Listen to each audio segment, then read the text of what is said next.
Hello and welcome to another update video about HBAR. Here on the HBAR chart, we start on the daily time frame. We can see that the market is most likely still working on the third wave rally, highlighted in white. So we are still in an active uptrend. However, the market has not really moved much since the end of November, early December. So we're still in an overall sideways range.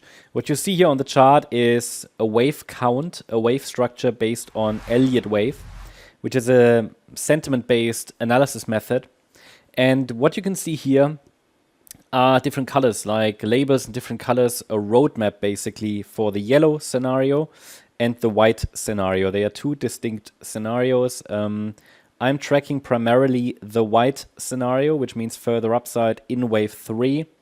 Before then, a pullback can occur in wave 4, and then another high in wave 5 could unfold. And it's a method that allows us to understand the most likely pathways. And interestingly, even in the yellow scenario, in which we are tracking here a B wave, which is a so-called corrective wave, okay, which is a 3-wave move. I don't want to get too much into detail, but even in this scenario, further upside is possible before then a decline starts. So in parallel, they are running in parallel at the moment, both of these. And then the next pullback would be most likely a wave 4, but it could be quite a substantial correction, right? Because there's a support area between 9.8 cents and 16.7 cents. We don't know yet if the white scenario is really unfolding or the yellow scenario, because in the yellow scenario, the price could even test the lower support area again between 2.2 and 4.5 cents. Now, the white scenario is at the moment preferred, but what I want to highlight is in the short term, on the smaller time frame, I am tracking for the potential of one more high in wave C of 3. And afterwards, we should get a substantial correction. Whether this is wave 4 in white, which would lead to another high in wave 5, or the larger wave 2 in yellow, that's not very clear at this stage. But either way, in either case, there should be a substantial top here, okay? That's just something to prepare for. I don't think we've topped yet, okay? And I think the market could still extend a little bit higher. Now let's take a look at the smaller time frame. Here you see what I just showed you, just zoomed in. This is price action from early December to now. And you can see the market hasn't really done much, okay? We've been moving in this range. I mean, for the last 2 months or so, I've been highlighting this support area between 23 cents and 26 cents, and it's been holding. The market has tested this support area once, twice, yeah, maybe even more here, 3 times, 4 times, and maybe we'll do it again, okay? But it has proven to be a stable element on the chart, which means it should be considered going forward as support.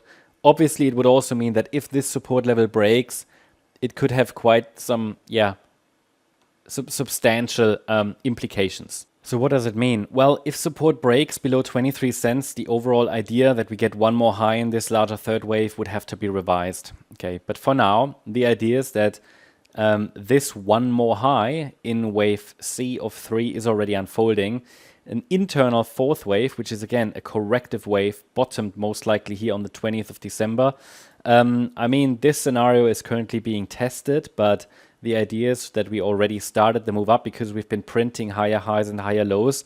This pullback, this correction that started mid-January also looks like a corrective pullback, which means it should favor trend continuation higher. You can see that the market is, however, moving in what I call a corrective price channel. And we have overlapping price action here, which is good because that indicates trend continuation should happen to the upside. But we need a signal for that. The first signal that a low is in, that a low has formed, would be a break above the green line, which is located at 32.3 cents, followed by a break above the upper boundary line of the trend channel. In the near term, another low is possible, and micro support levels are defined around 27.9 to 27.5 cents. Below that level, the lower support area here comes into focus, but for now, I'm watching for possibly just one more low. It's not absolutely needed. Any break above the green line would be a bottoming signal. Yeah, that's the update about HBAR. Hope you liked the update. If you did, please hit the like button, leave a comment, and subscribe. And if you really like the content, then please check out the channel membership. Thank you very much. Bye-bye.